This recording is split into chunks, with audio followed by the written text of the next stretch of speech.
Okay, this is my second video. This is going to be on the basics of traditional witchcraft, mainly on book recommendations.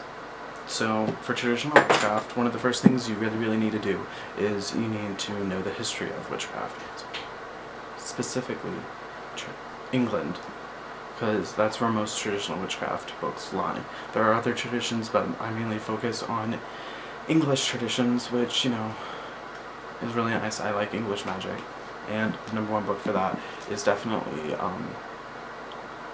my camera flips it, so I don't know, is the Book of English Magic.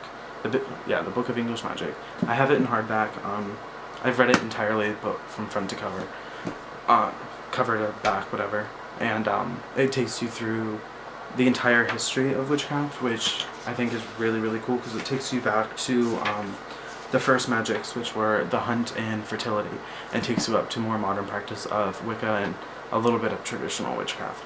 And I think it's important to know the context in which you're reading these books, because if you don't know the time periods on some of these books, because some of them can be like 16th, 17th, 18th century, 19th century, if you don't know the context of witchcraft within them, then I think you're going to have a problem reading them and not understanding some of the lingo that they're actually using in the books, because a word from that time period might not mean the same thing that it does nowadays, which I think is very important for you to know. And knowing the history just helps you better understand.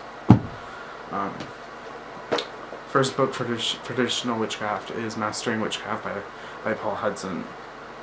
This is, everyone needs a copy of this book. Every witch, I think. This is witchcraft. You could base your entire witchcraft practice off this book, which, it's not that thick of a book. It's 250 pages, and it literally teaches you every basic thing you need to know about witchcraft, and it really sets up a nice place for you to practice, so you know the basics at least. And because I also think it's important in traditional witchcraft to know what Wicca is, just because if you don't know Wiccan practices, then you can't really, when you're reading certain books on witchcraft, you're not really going to know what's Wicca and what's actually traditional witchcraft. Which, if you're going to read anything about Wicca, it's The Witch's Bible, and this is by Janet and Stuart Farrar. I don't know how to pronounce their last name, I never did. But this is a thick book, like thick, and it's traditional witchcraft and not neo-Wiccan witchcraft, which is very important. And traditional Wicca is very beautiful. I love the religion itself. And traditional, it doesn't have a lot of the associations that it does nowadays. It's not new agey. It's not linked with feminism. It's not linked with homosexuality. It's not linked with anything like that. And I think Wicca has definitely gained a political association. It's got a lot of political ties nowadays, and I think that is a problem, because it's not the things that they're tied to that is the problem. It's just the actual political ties. It takes away from the spirituality and the point of the religion. And this book will go through pretty much every aspect of Wicca except the high priestess and high priest secrets that you need to get through doing that. And to do that, you have to join a coven that traces back to Gerald Gardner himself. And it does give, I think, a brief introduction on the history of Wicca, which is really nice. It expands a little bit on the Book of English Magic. Then the next book I think everyone should own is Wicca for One by Raymond Buckland, not Scott Cunningham, Raymond Buckland. And this book, it's kind of like a transition book. If you're a Wiccan, it kind of transitions you into traditional witchcraft, because traditional witchcraft is very solo. It's a lot of it's by yourself and all this stuff. And this teaches you a lot of basics on witchcraft concepts, but with a little bit of Wicca influence. So it's a good book, but it's a bad book. But if you know what Wicca is, then you can pick out the witchcraft parts. You can take the religion part out of this book, which I think is very good. The next book I think everyone should own, and this is very controversial, because this book is kind of kind of bad, but it's got really good parts in it. And that's Old World Witchcraft by Raymond Grimassi. I think that's how you pronounce his last name. But this has a lot of good aspects. It talks about a lot of plants and a lot of older concepts, and it works with the mortar and pestle, which I think is really, really nice. The cover art's really, really nice. Toward the end of the book, though, he starts going off on his own little world of make-believe, of stray cat and all that stuff, and you know, that's not good. But if you know what, if you're able to pick out the witchcraft parts of the book, I think the book is really, really, really, really good. But it's not really for beginners. You have to know a little bit about witchcraft, paganism, and Wicca to really pick out the good parts. Okay, and then these two books. Right here, Traditional Witchcraft, A Book of Cornish Ways by Gemma Gary. This book is, it's gone through hell. I've read it like a million times. Like, I've probably read it like 20 times, and I flip through it all the time.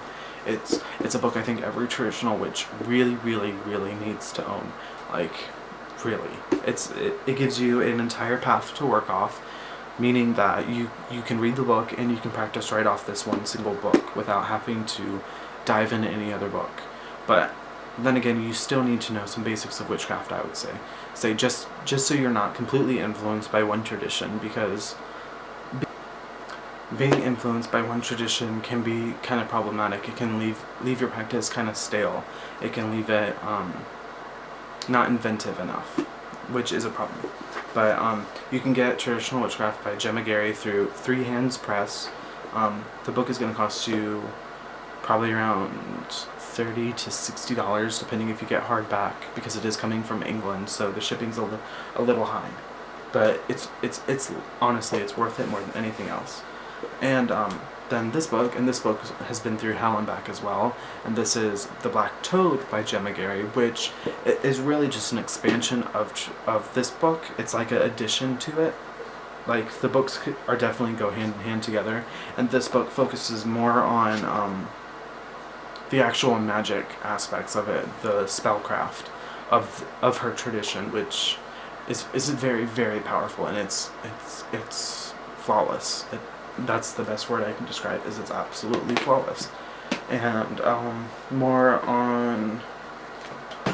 and then A Grimoire of Modern Cunning Folk by Peter Pedon, R.I.P., because he did just die not too long ago, and the world will miss him, because his books are great. And this book is particularly very theoretical.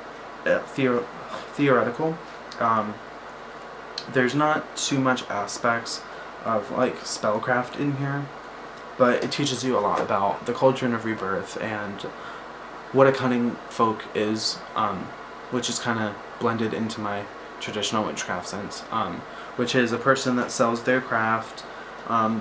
This gives a lot of lore on the dead, on herbs, and plant lore, all kinds of stuff, and like, it's definitely completely worth reading. Like, you can probably get it for like $10, $15 on Amazon, and that's really, really worth it. And then more on to the hedge writing side of my craft, by Robert Artisan, Resurrection of the Meadow. And this book is on fairy faith and hedge writing, and I think this is a small book. It's really, really not that thick. You could probably read it in a night, or maybe an hour or two if you're really diligent. But he talks a little bit about spellcraft in this book, but a lot of it's theoretical too. He talks about what hedge writing is and what the purpose of it is, and there is some deep personal reasons to do it. And again, you can probably get this like $10, $15 on Amazon. Absolutely, everyone should read. And then Hedge Writer by Eric D. Vries. I don't know how to pronounce that either. My German heritage fails me on that. But this gives you like everything you need to know about witchcraft, really. But I mean, not witchcraft, but hedge writing, and it gives you a very, very strong base for understanding what hedge writing is, and Sabbath Flight, and Spirit Flight. And I think everyone, if you're going to be in traditional witchcraft, should read that as well. And then just some other books that I think everyone should really read. Beneficium by Daniel Shulk. I hope I'm pronouncing his name right. I have never known, actually. But I think it's Daniel Shulk. And this is on the poison path and the use of poisonous herbs within your craft, which I do as a head. I do work with poisons. You know, it's hard to see, but I do have some flying ointment. This is Sarah Lawless's, which, you know, she's like the queen of flying ointment in the world, but Beneficium gives a real clear path on the poison path. I know it's a little rare book.